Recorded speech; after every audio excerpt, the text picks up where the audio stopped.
Happy New Year, everyone. I hope you had wonderful holidays and that the beginning of the year is treating you very well.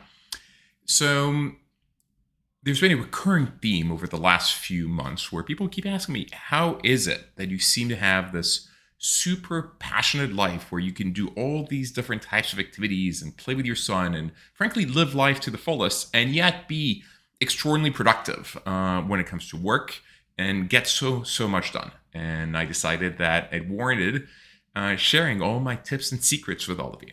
And to illustrate that, perhaps probably worth showing an example of what I do in a given year for a brief moment. So let me show you this.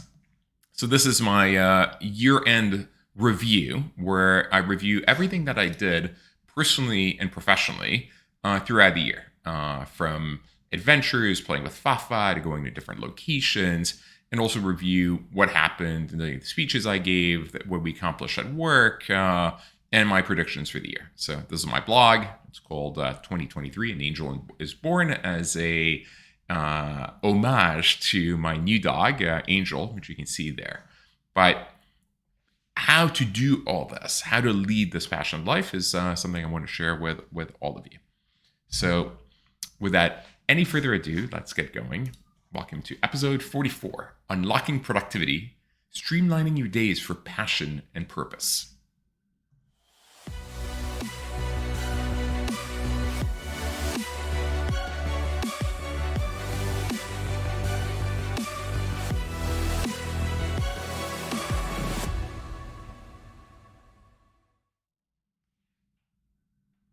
Now, the main reason to do this, by the way, is not to improve productivity, right? Like, you're not being productive for the sake of being productive.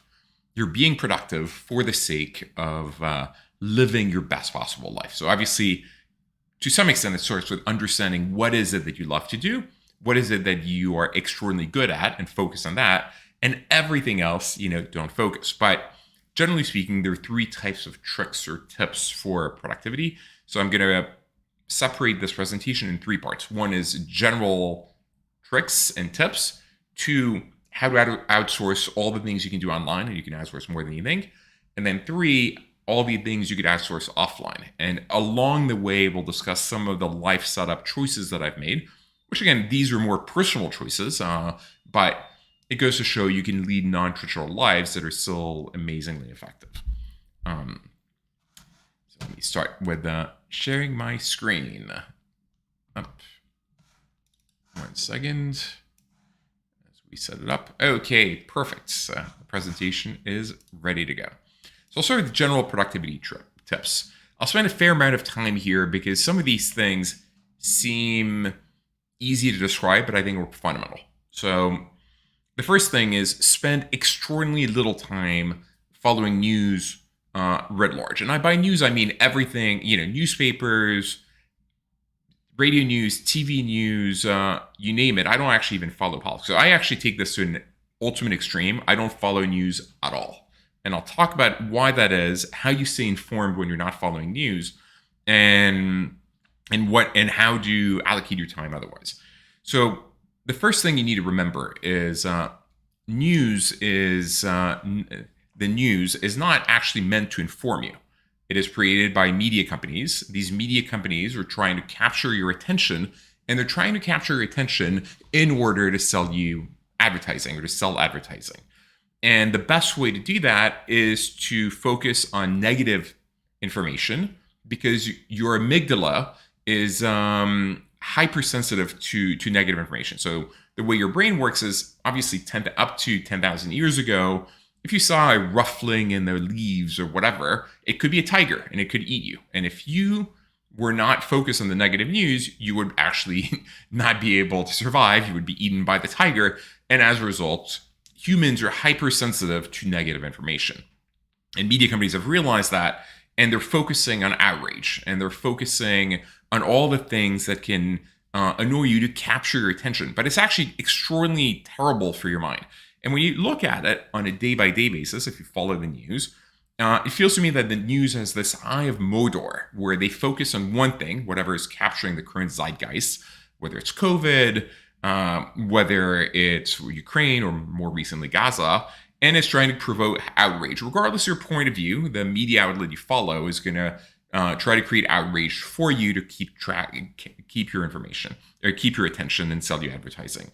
The issue with that, beyond the fact that it's a massive waste of time and it's negative for you, not much really happens. If you take a step back, if you read the newspaper every day or follow the news every day, how much marginal incremental news is there on a daily basis? And you realize it's highly repetitive.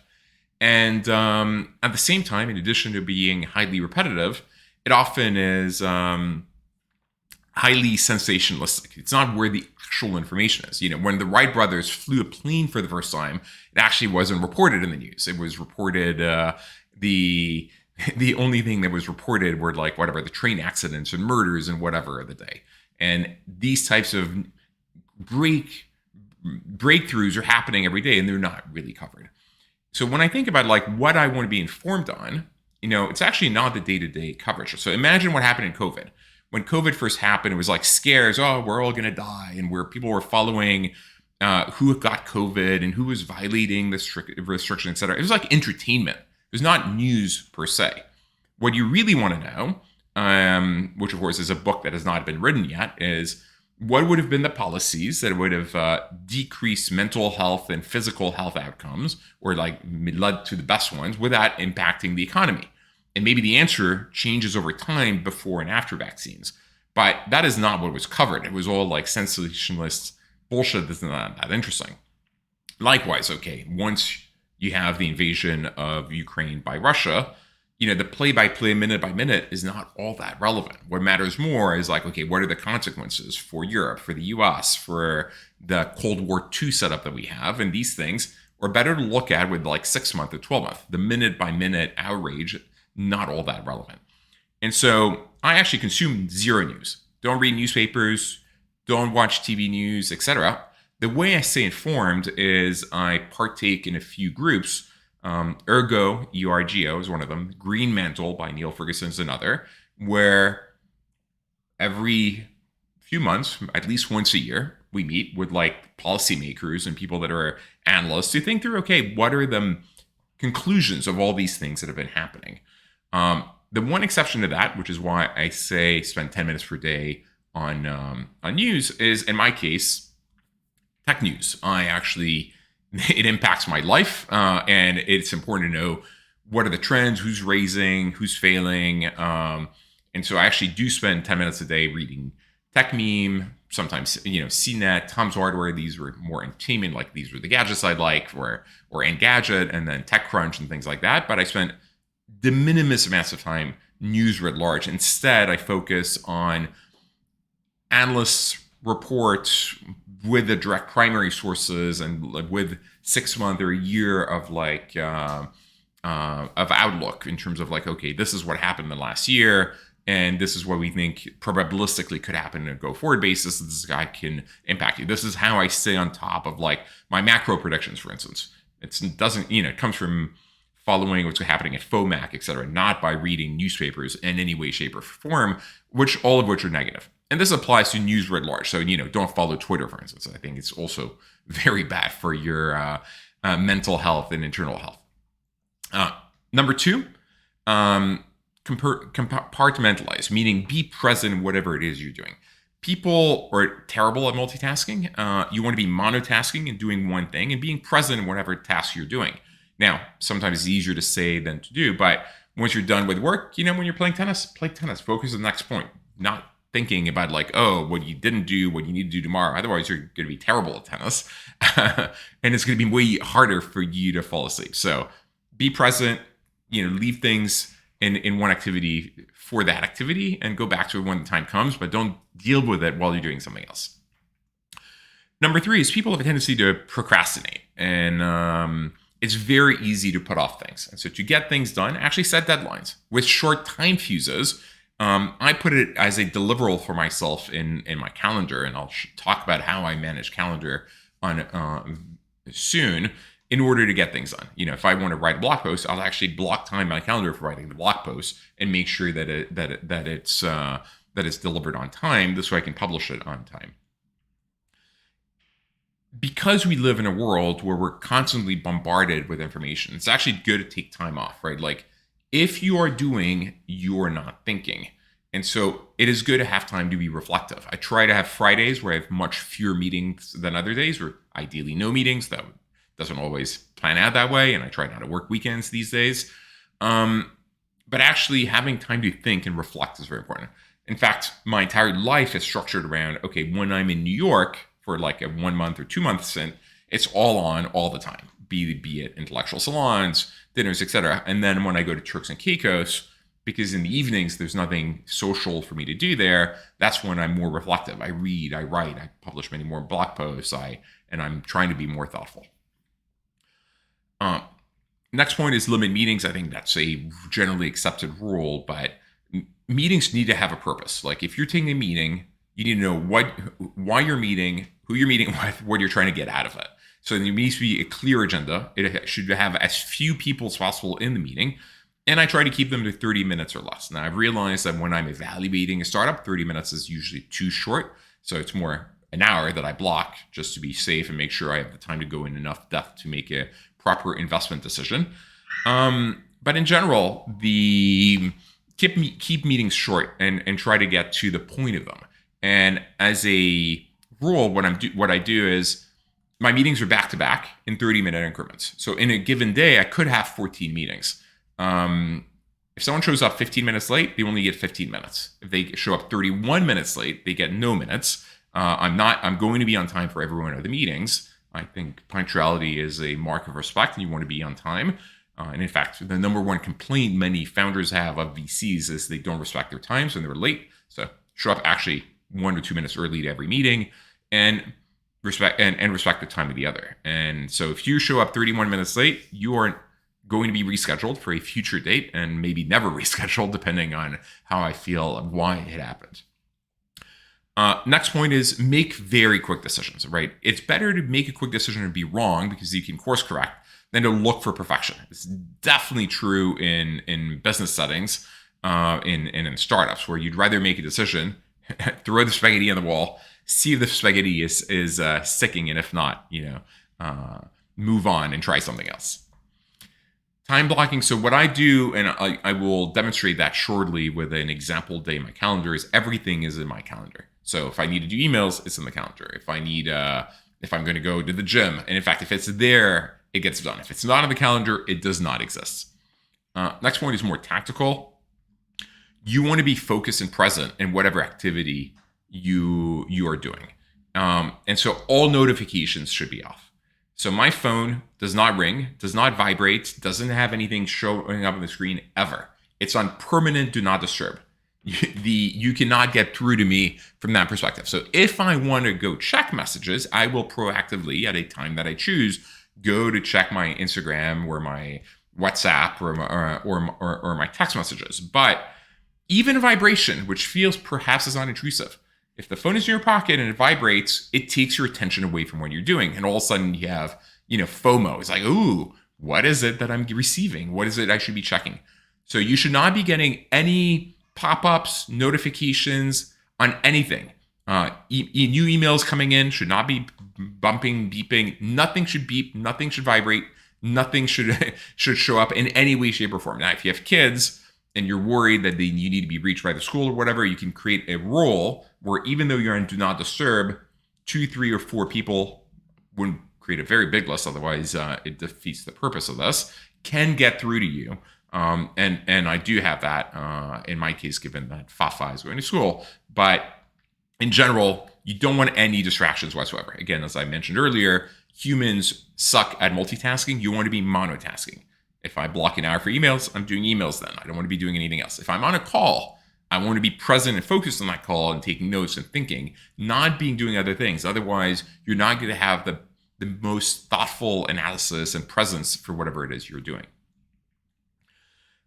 Next point is general life advice, and basically you want to be in life penny foolish and pound wise. So you want to be extraordinarily careful on large purchases, things that are going to impact you financially. So buying a house, renting something that perhaps is too expensive for you, buying a car, And definitely avoid luxury items. They're pointless. I don't have a watch. I have a smartwatch, but I don't have like any luxury items like art, etc. They don't bring me pleasure. They're not really useful. I'd rather splurge on experiences with travel with like friends and family rather than physical goods in general, which probably makes a lot of sense. And last but not least, you need probably way fewer items than you think you do. And that means it is very healthy to at least once a year do a pruning. And I just give away things I don't use. So every spring I do a spring cleaning where most of the things I haven't been wearing, clothes-wise, for instance, I will give away to charity. You don't if you're not using it, most likely not going to continue using it, you will not miss it. And so you lead a lighter life. I wouldn't try to avoid purchasing things in the first place to avoid this, but regardless, very healthy to do on a general basis. Now let's talk about like much more specific how to, doing what I've just described, it makes you more productive already, and not consuming any news saves you a lot of time. But how do you like multiply your horsepower in general? And this brings me to point number 2. So what's actually helped me the most by far is outsourcing. I outsource everything I can in life and everything that I don't love doing. Now, you may think, hey, I can type faster than my assistant. Why would I want an assistant? Well, if you've studied economics at all, and Ricardian theory of comparative advantage is even if you are better than your assistant at everything that she does, because you make more doing whatever it is your core activity is, you're better off still having it. Still having an assistant, even though you may be better than her at her tasks. And that's okay.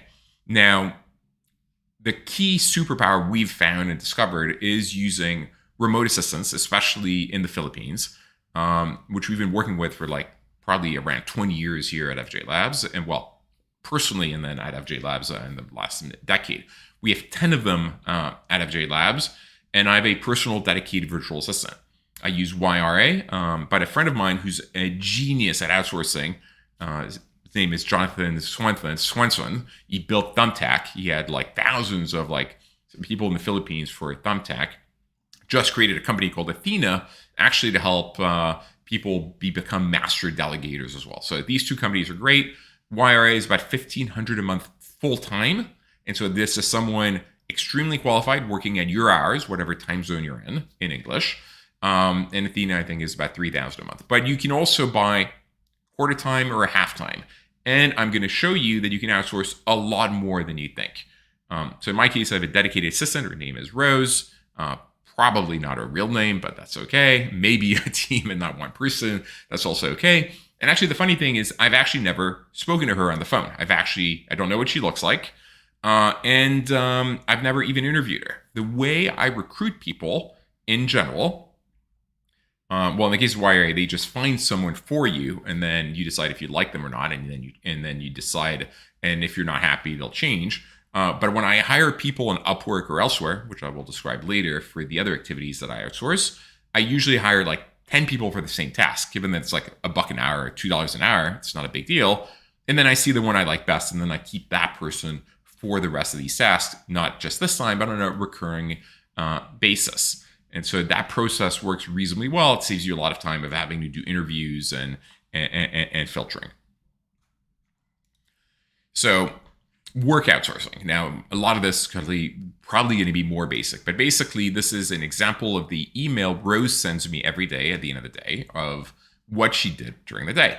So it shows all the pending meetings that she has yet to confirm and schedule. And then number 2, all the confirmed meetings that she scheduled. She, in that same email, and she also covers all the personal tasks, etc. So it's an email that she sends me daily of all the things she did for me. And during the day, we typically interact by a combination of WhatsApp and email on things to be done, whether they're urgent or things that can be scheduled for a later day. Every day, and this is a prototypical example of what a day looks like for me, she sends me my calendar for the next day. Now, if I know what it's about, she doesn't put more detail. It's just a Zoom link. So Zimozi is my Indian team that helps me with my blog from a design perspective or coding perspective, and with Triton's website. We're doing a monthly check-in to see how things are going. We're currently launching, that was the 9 a.m. meeting. We're currently launching a new incubation company, and so that's the 10 a.m. meeting. Doesn't need more detail. Quick check-in with Martin. That's a 30-minute call. That's the founder of Mundi. We're checking out how things are going. And then for Midas, so this is a meeting I added myself to the calendar, which is why there's no context, but I was meeting, I think, a potential employee or a potential partner. And then I have a bunch of meetings with, I think, VCs or partners for Midas, and then later on with my co-founding partner at FJ Labs, Jose, to discuss different things. See how the rest of the day goes. So you see it's kind of like back to back to back, 9 to 10 to 11, 11:30 to 12:30 to 1:15. VC meeting for Midas, which is the new stablecoin or yield-bearing stablecoin that I'm currently launching to try to compete with USDC, USDT. Then I'm meeting a founder, actually at my place, just to catch up. Like she left her old company. She's thinking of what to do next. And so it's interesting to figure out and see if I can help her and also think through what she should be doing. Is she creating a new company? Should we be investing there, et cetera? And that has full context. Same thing, meeting another VC for Midas at 2 p.m., 3 p.m. meeting another founder to get an update on what they're up to and how they're doing. More fundraising, founder calls, and then going to a speaker event for a speech I was giving the next day at the Transatlantic Leadership Forum.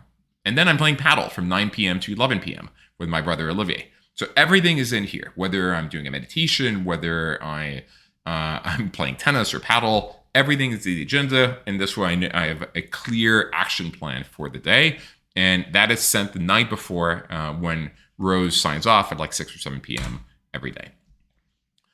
Perhaps the place or the thing that you can outsource way more than you think is actually your personal life. So Rose, in addition to managing my business life, manages my personal life. So here's a few examples. So in New York, I love hosting salons and founder dinners and intellectual dinners, et cetera. So I have a list of a whole bunch of people that I invite for different dates. And so we will discuss who we're inviting. She'll send the invites, and then we'll create an email with like, this is the venue, send me your dietary restrictions. These are the topics. And the topics are far ranging. It could be like, how do we reinvent politics for the 21st century? What are the ethics and morality of torture? Or even personal, like, if you were to write a book on any 72-hour period of your life, what 72 hours would it be? So she tracks who the guest replies are. We try to be 8 for these dinners, but we also do these things with, founder dinners, et cetera, on a regular basis. I host multiple dinners a week. I hosted a post-exit founder dinner last night, for instance, doing another dinner tonight. Next thing is, there are a lot of things that take a lot of your time. So for instance, if you want to book doctor's appointments, if you want to fill in all the forms on medical forms, you'd rather do it ahead of time. She can do all that for me. And these things you have to wait online, wait on the call, etc. She can pretend to be me. She has a Google phone number in the Philippines, so she has a US phone number. So for instance, T-Mobile disconnected my international data. It took her 4 hours on the phone with them, repeated calls to fix it, but she was able to fix it. And again, it's 4 hours of my life that I would have never gotten back, and I'm very grateful that she is actually in a position to do that. Same thing, she books my meditations, she blocks all my gyms and buys whatever the trainer needs to buy. And for tennis, like, she knows I like tennis. So if I'm traveling to a new location and there's tennis or paddle, she will look at all the clubs around me, look at availability, find either people at my level or book me lessons. This way, already for 2-3 times a week, wherever I'm going, I already have tennis organized. And I don't need to do anything. I didn't pick the club. I didn't call them. I didn't find the partners. Everything's organized in the calendar. I guess I'm not doing it more right now, but in the past, I even outsourced things like dating, where with my assistant back in the day when I was on online dating apps, I first, we did a call where okay, these are the people I like or don't like. So this is how I would swipe right or left. Now use a VPN, connect as me, and you can swipe for me. Then, okay, this is how and then she would do it. Then we would agree on course correct what made sense or not. Then she would look at how I would chat and she would replicate that. And then finally, I'm like, okay, I'm happy to go on a date, once a week, Friday, and maybe Tuesday, twice a week, at 8 p.m. or 7 p.m. or 9 p.m. Here's the slots on the calendar, go and book them. And so she would like then swipe for me, match me with a potential date, schedule the date, it'd be in the calendar, and then the day before I would look at like the profile of the person that she matched me with, and I'd decide if I'm interested in going or not, right? Like if you're trying to go in online dating, at the end of the day, the rest is not interesting. The only thing you want to know is, do you like the person you're meeting? So let's get to a meeting as fast as possible. So if you can avoid the entire tedium of swiping, chatting, etc., and get directly to the last point, great. And if I disagreed with a choice, I said, no, I don't actually like this person for whatever reason, which of course corrects her, she would just cancel the date and that was it. And so it didn't take any time for me other than showing up at the date, which was always literally in the bar across the street from where I live, at whatever the set time was. And so even an activity that seems to take a lot of people a lot of time was de minimis from a time perspective for me because it was all done for me and it worked extremely well. Now, as many of you know, I love writing. I love writing on my blog. I blog on a regular basis. I share things about my life. Now, I do the writing myself because I love it. I do the research, I etc. But the rest that is admin about it, which is actually putting it on WordPress, replicating it on Substack, creating the newsletter, sending the newsletter, all of that she does for me.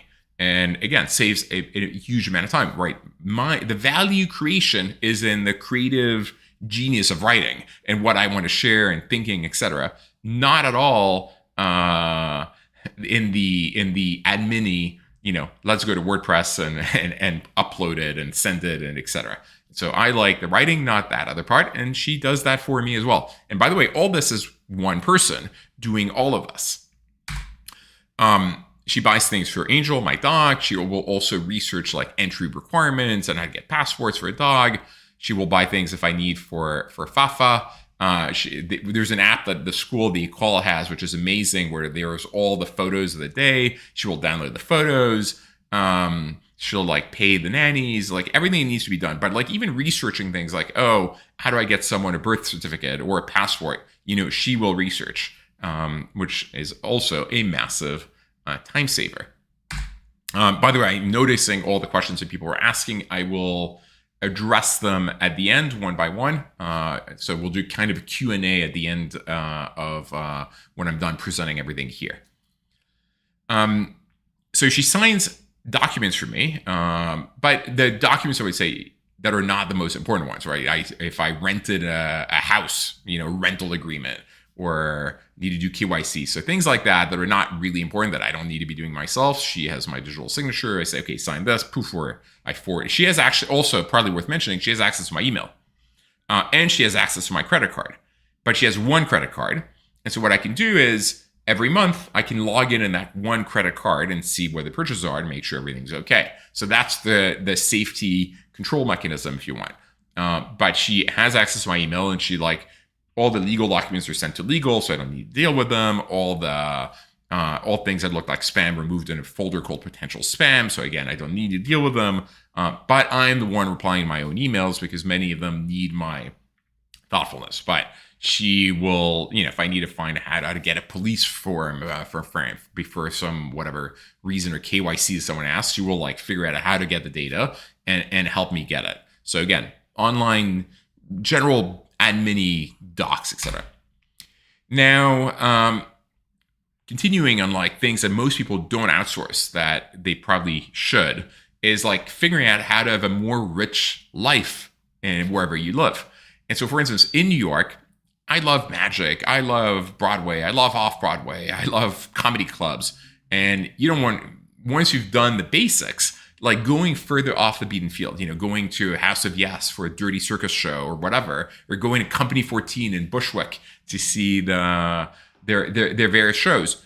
And so I have her, before I go to New City, tasked with what are the things that are happening right now? So this is an example of, and actually, might as well, there's a lot of chat here, so might as well add the chats. And this way the community can see the conversation that's going on. So this is an example of when I came in September to New York. She researched all the different musicals that were Broadway, off-Broadway, that are a bit off the beaten path, including reviews, suggesting the ones I would like, the nights I could do. And from there, actually ended up booking multiple shows. I took my son to a balloon museum, which is so much fun. I'll be posting the photos of that on Instagram in a few days. Took my son to a train show at the New York Observatorium. I went to see like an off-Broadway like musical parody of Friends. She ordered my like Halloween costume. They're like, there's so much that you can outsource to make sure that your life is rich as possible. And in New York, there's so much to be done that you can have a very rich life. Again, New York is my haven of like social, artistic, professional endeavors. And things like, conferences I need to go to. Same thing. She'll send the bio. She'll show me the agenda. She'll add it to my calendar and make sure that I show up.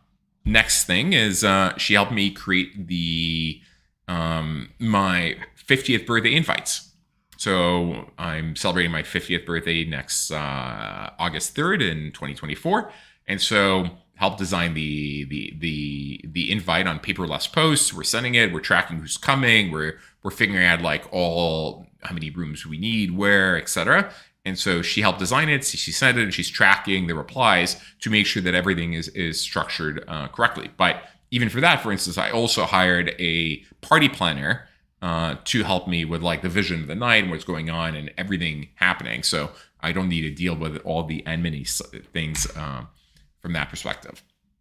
Now, I also have a travel agent for booking flights, but beyond the travel agent, Rose will help me on like everything around how do I get there, hotel rooms, getting upgraded, getting reimbursed. So Burning Man this year was supposed to fly out on Sunday, but of course it was muddy, so it got canceled. So I walked out of Burning Man, like getting reimbursed for the flight that I didn't take, and adding heli skiing to the agenda, notifying people at FJ Labs I'm not working these days. All these things, need to be done. And again, none of them seem particularly big, but they add up. And the more of these things you outsource, the more free time you have to do what you want. Now, you can add, beyond Rose, as I said, I already have a travel agent. I have a party planner, but I hire other people for other tasks. So every year, for instance, I like to create, and maybe let's just go to me here. I like to create an album. This is a photo album of what happened during the year. It starts with a timeline with every date, chronological from the beginning of the year to the end, and then for each section, there's photos of what's going on. And it's a beautiful album. It's a paper. It's a memento to the year. Now, the reason I do that is parents don't deal with digital very well. And actually creating the album allows you to relive the year. So I love it. It's all over my library. I give it to my mom. I give it to my dad. They love it. It's a way to connect with the story I have. And so I went on Upwork. I created a post saying, hey, I need someone to help me with this. And I got a lot of replies. As I said, I hired like 10 people to do the job. And ultimately, one person in Bangladesh was the best for these and won well. Originally, someone in Russia, but then I couldn't pay them anymore because of the sanctions. So it was someone in Bangladesh. So the way we work together is, actually, let me take a step back of how I organize my photos. So let me share my screen again. Not necessarily the easiest to see. Let's see if I could go full screen. Okay. So during the year, and this is all the photos I've taken during the year, you see all the dates, January 1 to February 22, February 23 to February 27. For each of the locations I create a folder. And in that folder, I have a subcategory of what's going on there. Cross-country skiing, February heli skiing, FJ Labs, etc., which can then be used to create subsections in the album. And so I don't do that. And by the way, I do this along the year as the year is coming along. So if you wait until the end of the year, you won't remember anything. Creating this structure will be impossible. So I take the photos on my phone. I get photos from my friends through AirDrop or whatever. And then I create the folder. So for instance, I already have in 2024, January 1 to January 7, Turks and Caicos, where I was. And now January 7 to January 14 in New York, where I am currently, where I'm uploading photos little by little. And I delete them from my phone once I've uploaded them. So this is all in Dropbox. Then I share the Dropbox link. Let's go back to 2022 because that was the example I gave you. with my Charmin, who's currently in Bangladesh, and then we have interactions on it. So she does a first pass as to what she thinks makes the most sense. And let me go back here. Let me go back to full screen. Okay, perfect. So she does a first pass. And let's go back here. See if this can read. Yeah. And then after she gives me the first pass, I give her a lot of feedback. Date format looks wrong, or, oh, I don't like this photo. So for each page, there'll be like photo 1, 2, 3, 4, 5, 6. It's like, oh, replace photo 1, replace photo 2. Oh, I look fat. I don't like this angle. This is not that interesting. Oh, you're forgetting something. I don't like the quote, whatever it may be. And so I'm the creative director for this endeavor. It takes a lot of iteration. I'm currently working, for instance, on the 2023 album, which I hoped will be done in a few weeks or a month, which I will then gift to my parents, but also put in my coffee desk. And you saw the result of it is, after many iterations, the album that I showed you with the timeline and photos. Again, no one needs to do this. Not everyone needs to do this, but I find that it's an amazing way to relive the year. And it's an amazing way to an amazing gift to give to your parents who love it or are not great with digital, and giving them a link on whatever Dropbox. I do the same for videos I create. I'm going to share a video. So at the end of the year, I create a video. Now I will play an example of that video. So I will go, 1 minute and 15, change this. 1 minute 17, do this. The same thing. I found someone on I found someone on Upwork, and we edit videos. Again, something other than Rose. This is what it looks like. I'll give you a quick example. Let me minimize this. Let me give you a quick example of what that looks like. Let's see. 20 video is pretty cool. Year in review video. Let me make sure there's no sound because it's copyrighted music. I don't want to get a copyright strike. Perfect. So let me play a few seconds of this. Maybe I'll make it even full screen. And same thing. It follows the year. So it starts in January. In this case, I was in Revelstoke. Shows it's set to music. It shows the adventure, and then it goes through the rest of my year. And I play that at the family gatherings at the end of the year. I send it to family. I send it to friends and family, etc. And it's pretty amazing. And you see the first increment, but then it ultimately moves to, I was at the Upfront Summit, and then I go and hosted things, and then the COVID, etc. Okay, pause this video here, and we can go back to the next type of things that I outsource. Up. Let's go back to this. Up. And let's go back to the presentation. Up. Okay. So next phase of things that I outsource. Now, I realize this next phase is not necessarily possible for everyone. I am extraordinarily privileged from a financial perspective to be in a position to outsource things in the offline world. Now, the online world, I think it's within reach for most people. As I said, it's like $1,500 a month. And $1,500 a month to outsource as much as I've outsourced is actually pretty extraordinary. The bang for your buck that you get is amazing. And I've gotten more out of doing things online with Upwork and your remote assistant, et cetera, than, with in-person assistance from that perspective. That said, at FJ Labs, we have an office manager that does a lot of the offline things. But for the things I described, the virtual assistants of the Philippines are actually better. As I said, I'm also in a privileged position to outsource things in my offline life. Now, this is way more expensive, and so not within reach for everyone. But I have an estate manager. This is Paul. We've been working together now for 8 years. And in addition to being an estate manager, he's a chef. And in fact, I've organized it. That's very often the estate manager is the chef. And he does anything. So he manages all the other property managers. I have 3 properties. I'll go through that shortly. He drives me if need be. He organizes like the housekeeping staff. If I'm hosting a dinner, if it's small dinner, he'll just cook and take care of it himself, but he will hire waiters. If we're catering, you'll hire the cater, like anything, like getting car insurance, car maintenance, picking up packages, dealing with the mail, anything that's like in person. Now, in my case, I don't actually like cooking. So for me, I want to outsource it. And I tell him to have, he knows I don't also plan my meals. I don't tell him, oh, this is what I want to eat. It's like, these are the things I like. Just go for it. Be creative. Feed me healthy food that I'm going to like. He doesn't run the menus by me, just does it. And I trust him to do things I like. And if I don't like it, I'm just actually going to give him feedback. Now, I have this kind of setup for each of my 3 locations. I have 3 core locations where I spend my time.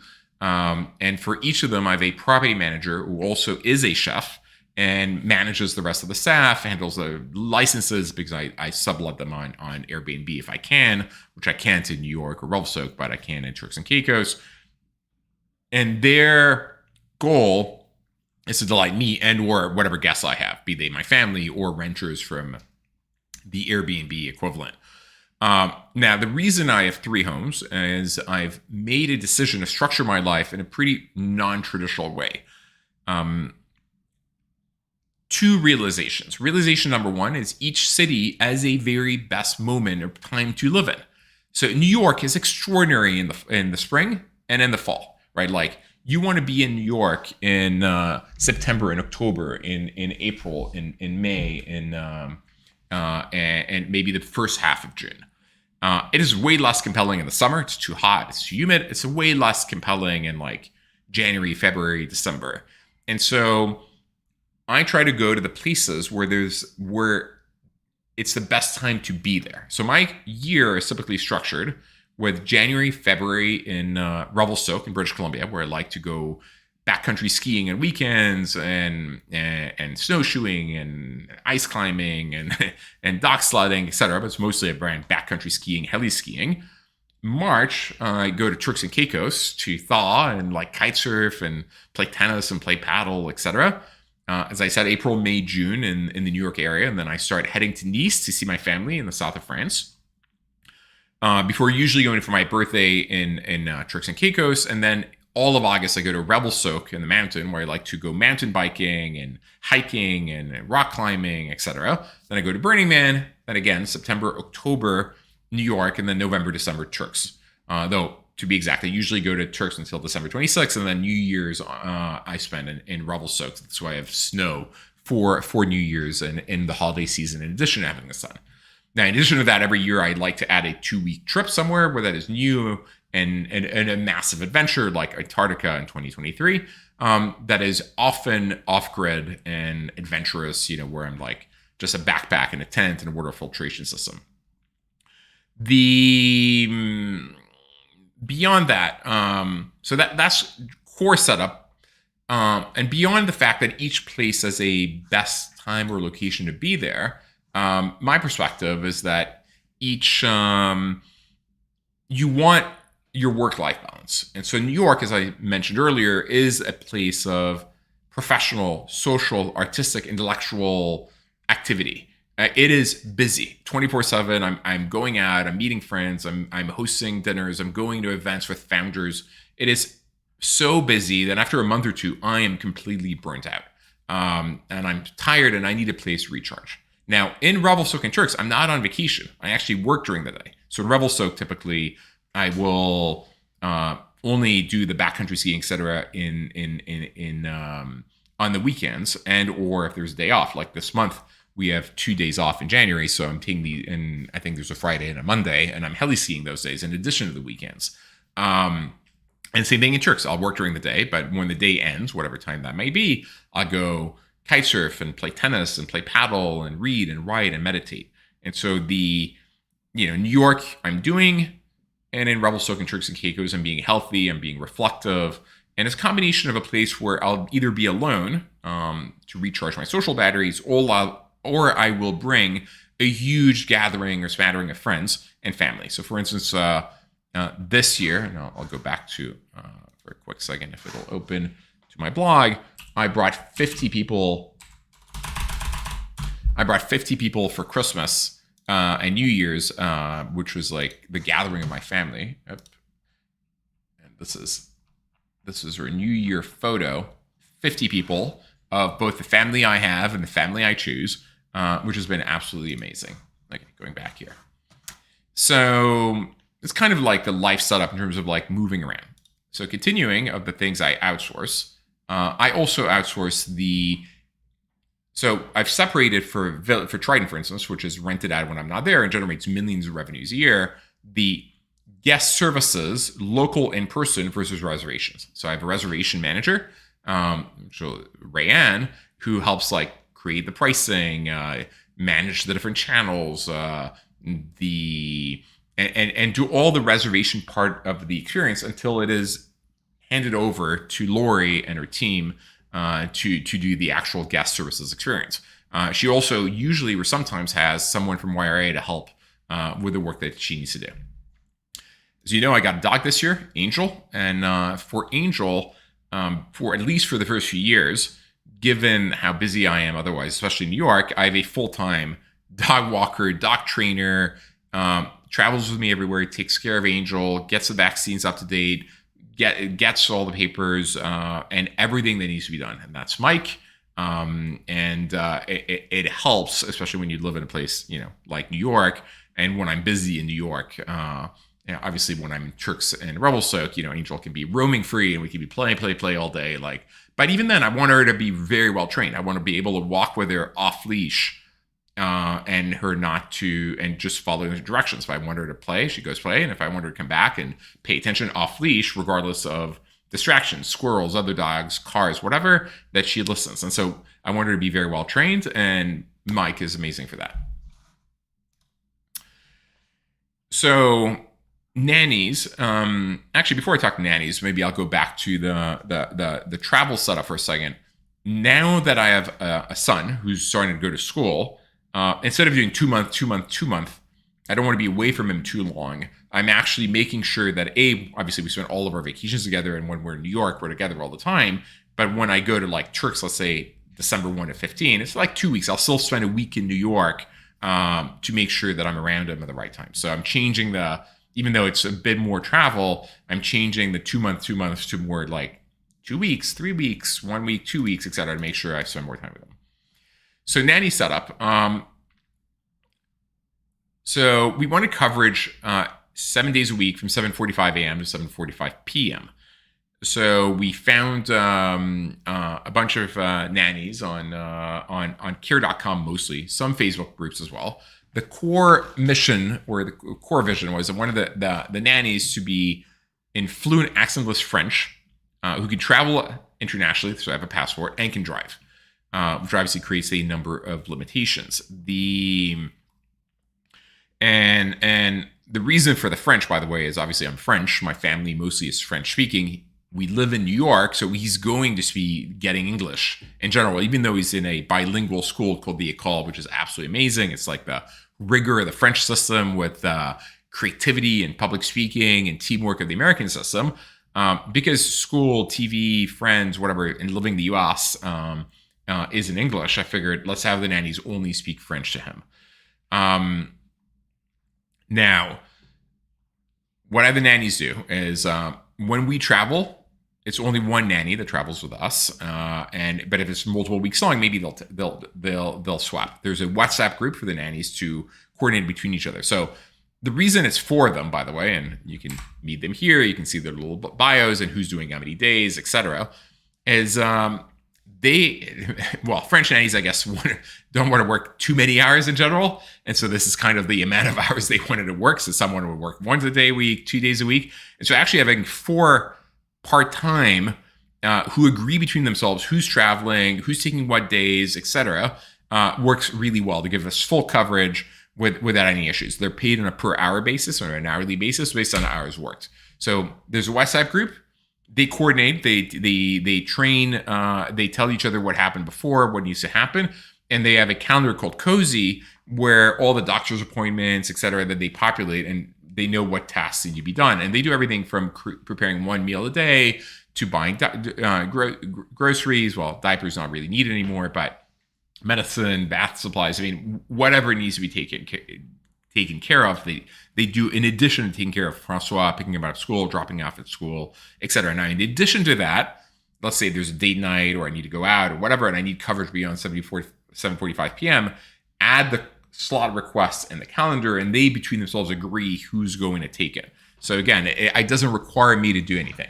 Now, I realize this is a pretty expensive proposition because I have essentially 7-day coverage, 12 hours a day. There's a cheaper way for people to do this, which is if you have an au pair. Now, an au pair, the issue is, A, they need to live with you, so you need to have room for them, which is not viable for everyone. And typically, it's only 1 or 2 years, and the number of hours they work is capped. So what you can do, for which could be a cheaper alternative than this, is au pair plus daycare. If you do au pair plus daycare, you can get something not quite as bespoke, but rather effective for a fraction of the cost of what I'm describing here. Now, I have a nanny handbook, which shows all the rules. You need to speak to him only in French. When my daughter's coming, you'll only speak to her in French. When you need to cook, what Francois likes, etc. So everything is kind of like explained in the nanny handbook. This is only 2 pages of it, but it's actually like 20-page handbook that's prepared for any new nanny to be onboarded automatically and be able to be effective. So that's basically it in terms of what I outsource, how it's outsourced, etc., which is way more in general than you think you can. So let me go cover some of the questions that were asked and take it from there. Okay. Do you like agendas for the startups you're interested in investing in, so the time is managed properly? Question from Payom. So I don't need an agenda for the startup I'm investing. I'm considering investing in, as long as I have the deck ahead of time and I've read I've reviewed it. So I want the deck for sure because I want to make sure that I'm ready and I've prepared. So when I typically take second calls, which is what I usually do,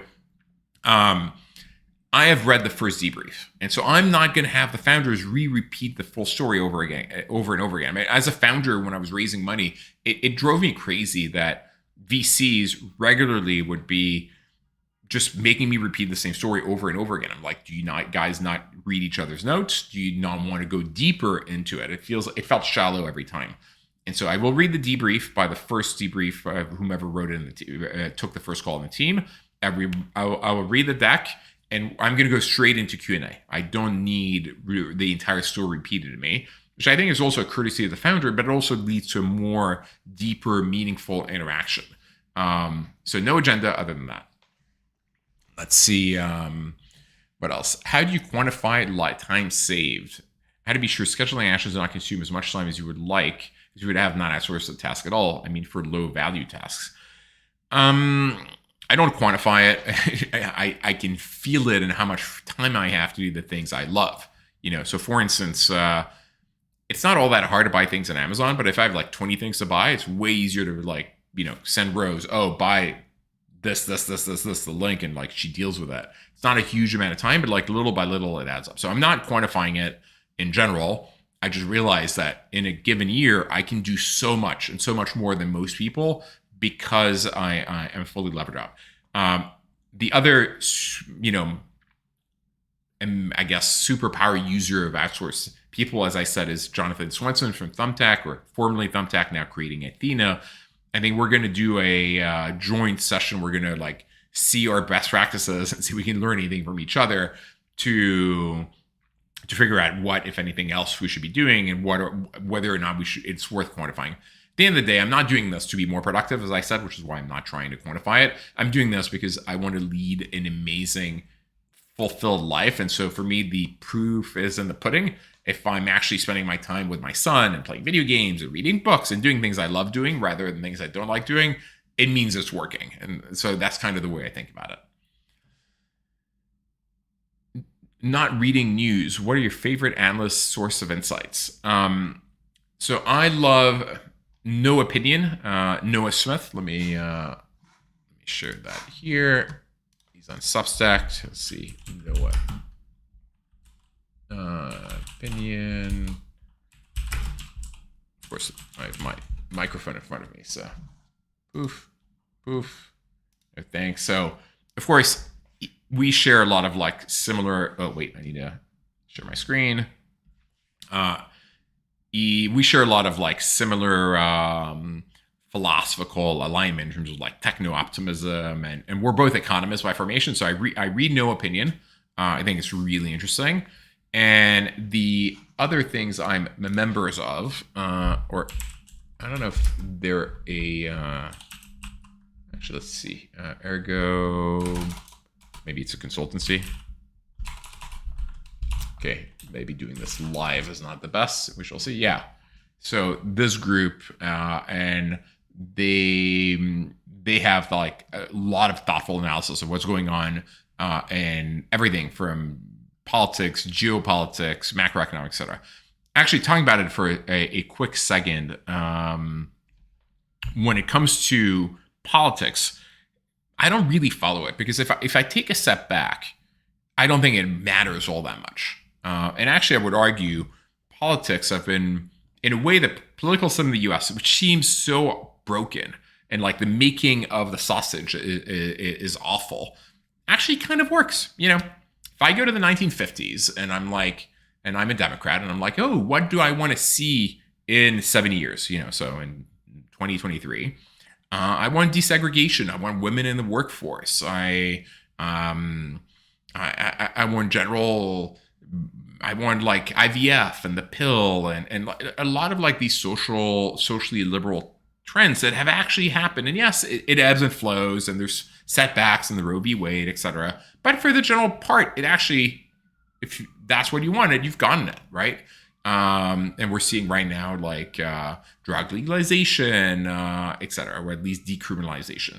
And if you're a Republican and you're like, well, I want and you're in the 1950s, and I want lower marginal tax rates and less regulation of industries like airlines, etc. The reality is you kind of got that as well. And so over the long period of time, the system works, but the day-to-day is acrimonious and awful, and it's not that relevant. It doesn't change my life in any way, shape, or form. So following politics is literally, it's like negative entertainment. It's like a form of religion. People follow it, and they feel so passionately about things that I think ultimately in the grand scheme of things don't matter all that much, right? As a kid, my ambition was to be in politics because I looked at like the people that impacted the world in the past, like Augustus or Octavian or Alexander Hamilton. But in the world we live in, politics really doesn't change all that things too much. And I don't think it's a bug. I think it's a feature. I think the founding fathers created a system that was balanced where it made things hard to change out of by design, and so it takes a long time to get there, but I think ultimately you get to the right outcomes with like populists here and there and things that ebb and flow, but it gets there. I mean, Churchill once famously said that the US can be counted on doing the right thing after all other options have been tested, and I think that tends to be very true, but ultimately does get there after many, many mistakes and meanderings. And so I'm profoundly optimistic actually on the fact that we will get ultimately the right outcomes, even though the day-to-day can feel weird and scary, et cetera. But by the way, is it that much more acrimonious than the past? I mean, you need to remember the US had a full-blown civil war. We had political opponents that used to shoot each other in duels. I mean, I'm very sad like that Alexander Hamilton died in a duel back in the day.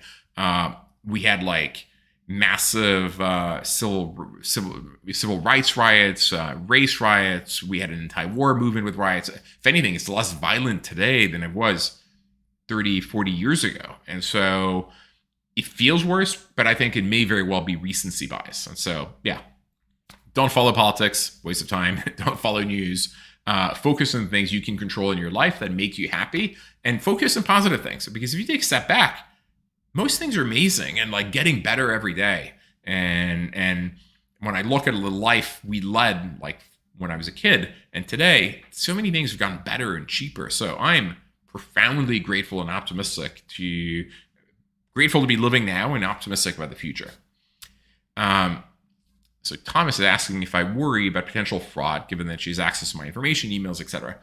The reason I don't worry very much is, first of all, she doesn't have access to, she has a credit card to pay, but that's it. She doesn't have she can't send wires. She doesn't have access to my banking information.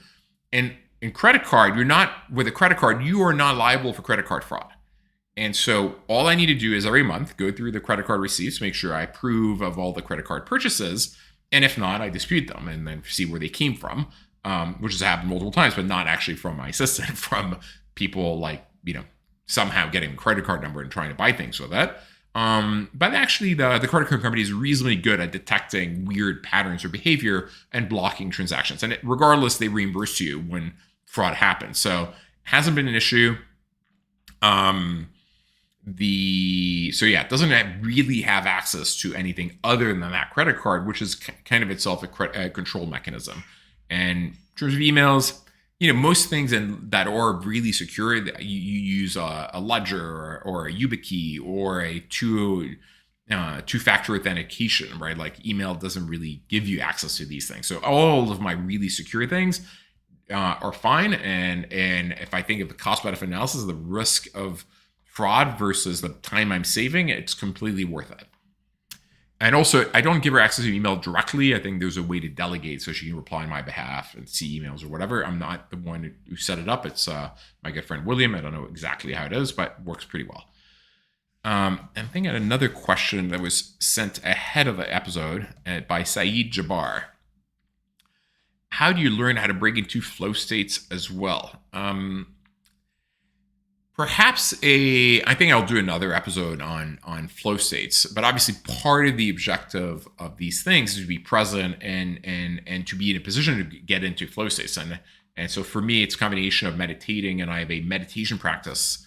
It's 20 minutes a day, sometimes 30 minutes that I do every day that I will share in probably an upcoming episode of like, what is my meditation practice? And maybe I'll broaden it to flow states, because flow states you can get through mastery, right? Like I would argue possibly in a flow state right now presenting this. I could be in a flow state playing tennis or kite surfing. So if you're really good at something and you like it, you can enter a flow state through the mastery of that. You can get through flow states through meditation. You can get in flow states through psychedelics, which I like partake in several times a year. Not often, but like, with set intention setting, like LSD or psilocybin, or it could be an amazing way to do that. So I will do another episode, I think, on flow states, meditation practice, and cover that there. But perhaps the way it relates to this episode is how do you free up time to do other things? And one of those things you can do is actually get into flow state. See what other questions we have.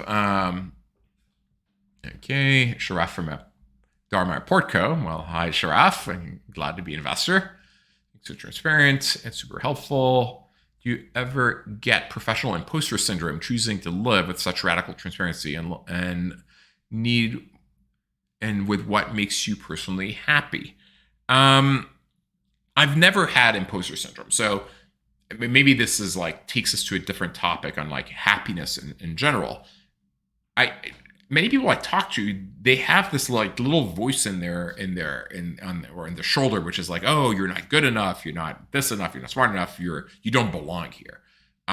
If anything, as a kid, I was really Sheldon Cooper, and in college for sure, I was Sheldon Cooper.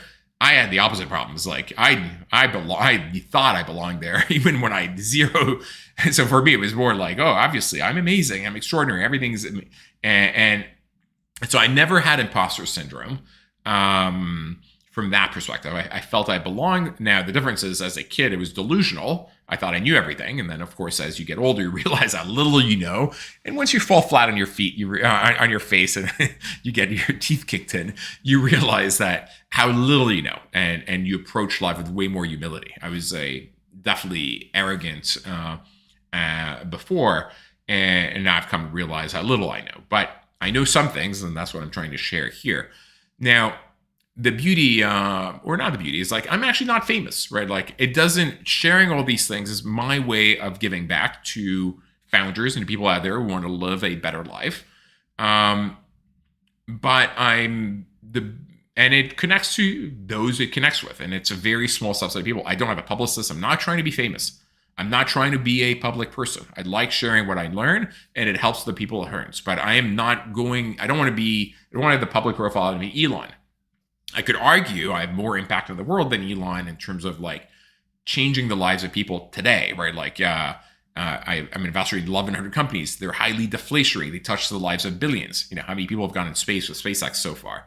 Yes, it makes you dream, but it's not changing the lives of people on a day-to-day basis. Millions of people make a living of OLX, the company I built. And to me, that's real impact. Both are useful in their own way. But regardless of impact, would I want to be a public persona? And the answer is no. I have exactly the level of visibility I want to have where marketplace founders come to me for advice and come to me for investment, and I can raise funds or do whatever I need, but I don't want more. More than that would probably be an impediment on my quality of life. I can lead the life I lead with no restrictions. I don't need bodyguards. No one bothers me. No one recognizes me. Being anonymous is amazing. So I share out of love for writing, speaking, sharing, learning. It's also a way, like kind of part of the reason I write publicly is it's a way to think through and for myself and to learn what I've learned. It structures my thoughts. So as I think through what things I want to do in the future, I usually write them down. I weigh the pros and cons, and publishing them leads to conversations, which I think are interesting. But because I'm not popular, I'm not famous, and I have no intention of being famous, this works, and it's okay to be transparent. Now, it'd be possibly different if I was walking down the street, people would mob me, or I go to restaurants or whatever. It'd be an inconvenience and lower my quality of life. Then I wouldn't do it. But as is, where it's just sharing life lessons, it works, and it has not impacted me at all. And by the way, I like doing this. Like I get pleasure out of like sharing, speaking, thinking, and I'm very good at it. Like as I said, it's possibly one of the ways in which I'm in a flow state. Love writing, love speaking, and it comes very naturally to me. None of this is scripted. Like if you look at the speech I gave at the Transatlantic Forum on the state of entrepreneurship, it's a 15-minute speech with no pauses, no hums, no ha's, no execution. And I just gave it, the speaking of it came to me naturally. Now, of course, practice makes perfect. I practiced it many times. I had to learn the quote by Mark Twain, but ultimately worked. Okay, next question. So Sam on YouTube, what's the craziest thing you've outsourced? I mentioned earlier, I outsource my dating life where I train my assistant to swipe for me on like Bumble and Raya. I showed her, okay, these are the people I like. Okay, now for 1 hour, then or 30 minutes, then okay, you do it. Okay, I agree, I disagree. So we iterated to get the point of 95%. Then I'm like, okay, we match. This is how I would chat with this person. Now you do it. And then, okay, I agree. This is how I would speak. Okay, now here's my schedule for the next few weeks. Set up a date, these dates. And she would go ahead and schedule dates with people. And the only thing I needed to do was show up on the date with, obviously, I would have a printout beforehand of like who the person is, what we talked about. And if I didn't like the person because she chose incorrectly, A, will refine the process on a go forward basis. But B, I would just say cancel the date. And so it took no time for me. And the date would always be at the bar literally across the street, actually from where I live here, like literally across the street behind me. So it takes very, very little time. Thomas, one more question regarding the virtual assistants. How well does it work with their support in countries with other languages? So the Filipino assistants don't speak French. So she uses Google Translate. So if you're in France or French, I would use a different company. I don't know what company to recommend. I'm sure one exists. Maybe they can find someone who's French speaking. I didn't ask them. Most of my interactions are in English. And for the things that are in French, I do get emails in French. I think she uses Google Translate and it's good enough. So, but the model I'm sure works, and I'm sure there are people probably in, I don't know if it's Algeria or Morocco or Tunisia that do these types of things for French speaking people. Regarding outsourcing, what are the two companies that you mentioned? Let me reshare my screen for a quick second. Up. Go back to the presentation. And maybe I'll full screen it while we're at it so you can look at it. But the two companies there they are. The two companies, actually I'll full screen it for a second. Poof. YRA, it's literally, it's yourremoteassistant.com. So I'll put it maybe here. up, up. Voila. They have several hundred of them. We have 10 of them directly. Let me go back to the presentation. Whoops, wrong window. Up. And the other one is Athena, which I mentioned is the Jonathan Swanson company from Thumbtack, who's a master outsourcer. They're more expensive, possibly a higher end. I have not tried them, but I trust Athena Virtual. Let's see, assistant. Let's try that. Poof. And voila. These are the two. I have not used Athena, but as I said, I trust Jonathan to do this to be amazing at this and to make sure that it works very well. Okay, going back to the questions. Okay. What are the two companies? Thank you for this transmission. Super clear. Thank you. Okay. I think I kind of covered everything in terms of why to do it, what to do with the time you've had, what you can outsource, what and how not to follow news, etc. And so I'll take it from there. Thank you for joining this show. I think I'll do another show on flow states, my meditation practice, because it's rather productive. It's not the point. It's not to be productive, but it doesn't take that much time and works rather well for me. And at some point in the future. And yeah, we'll take it from there. So thank you all for watching. And I will be posting this, including the presentation on my blog, probably next week. So you can re-watch it and have access to the direct PowerPoint. And I'm available as usual for questions by email. Thank you all of you.